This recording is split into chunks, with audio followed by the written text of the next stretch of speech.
দীর্ঘ প্রতীক্ষার অবসান, অবশেষে পথে নামতে চলেছে বন্দে ভারত মেট্রো। রেলমন্ত্রী আগেই জানিয়েছিলেন, তবে শেষ পর্যন্ত সেই কাজও শুরু হয়ে গেল।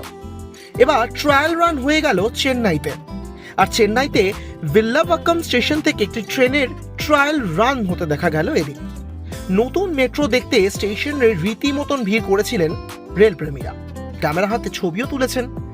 প্রশ্ন উঠছে, কেমন হচ্ছে নতুন এই বন্দে ভারত মেট্রো, আর কবে বাংলাতে তা চলবে? কবে সাধারণ মানুষ বাংলা থেকে এই নতুন পরিষেবা পাবে? এই সকল প্রশ্নই ঘুরপাক খাচ্ছে সাধারণের মনে। সাধারণ মেট্রোর রেকে যেখানে জানলার ঠিক নিচে দুই পাশে মুখোমুখি বসার জায়গা দেখা যায়, সেখানে এই বন্দে ভারত মেট্রোর রেকের ভেতর আড়াআড়িভাবে লোকাল ট্রেনের মতো দুপাশে সিট রয়েছে।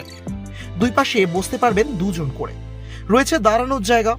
তবে সব বন্দে ভারত মেট্রোর কাঠামোই এ ধরনের হবে কিনা তা এখনো স্পষ্টভাবে জানানো হয়নি রেলের তরফে। গোটা ট্রেন জুড়ে থাকছে সিসিটিভি, ফলে বোঝাই যাচ্ছে যাত্রী সুরক্ষার দিকেও যথেষ্ট নজর থাকছে নতুন এই বন্দে ভারত মেট্রোতে।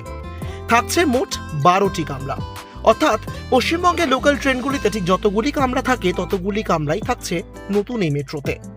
সাধারণ কামরাগুলিও হচ্ছে শীত ও তাপ নিয়ন্ত্রিত।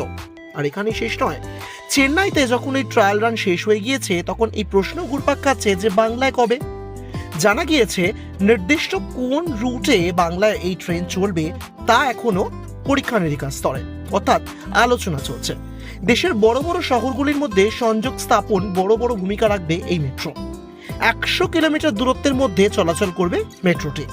ফলে বোঝাই যাচ্ছে, যদি হাওড়া খড়গপুর এবং হাওড়া বর্ধমান রুটে এই মেট্রো চালানো হয় রেলের তরফে, তাহলে সেই ক্ষেত্রে যে লোকাল ট্রেনগুলো এই মুহূর্তে হাওড়া খড়গপুর এবং হাওড়া বর্ধমান পর্যন্ত চলে, সেই রুটেই হয়তো দেখতে পাওয়া যাবে নতুন এই ট্রেনকে। আগেই শোনা গিয়েছিল বাংলায় পথ চলা শুরু হলে শুরুতেই বন্দে ভারত মেট্রো দেখা যেতে পারে শিয়ালদা কৃষ্ণনগর রুটেও।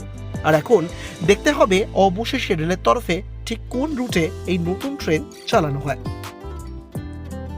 ঝাঁ চকচকে কামরা, তার সঙ্গে অসাধারণ ইন্টেরিয়ার, সবকিছু মিলিয়ে এবার নতুন ট্রেনের অপেক্ষায় থাকছে গোটা বাংলা। এক ঝলকে মিডিয়া।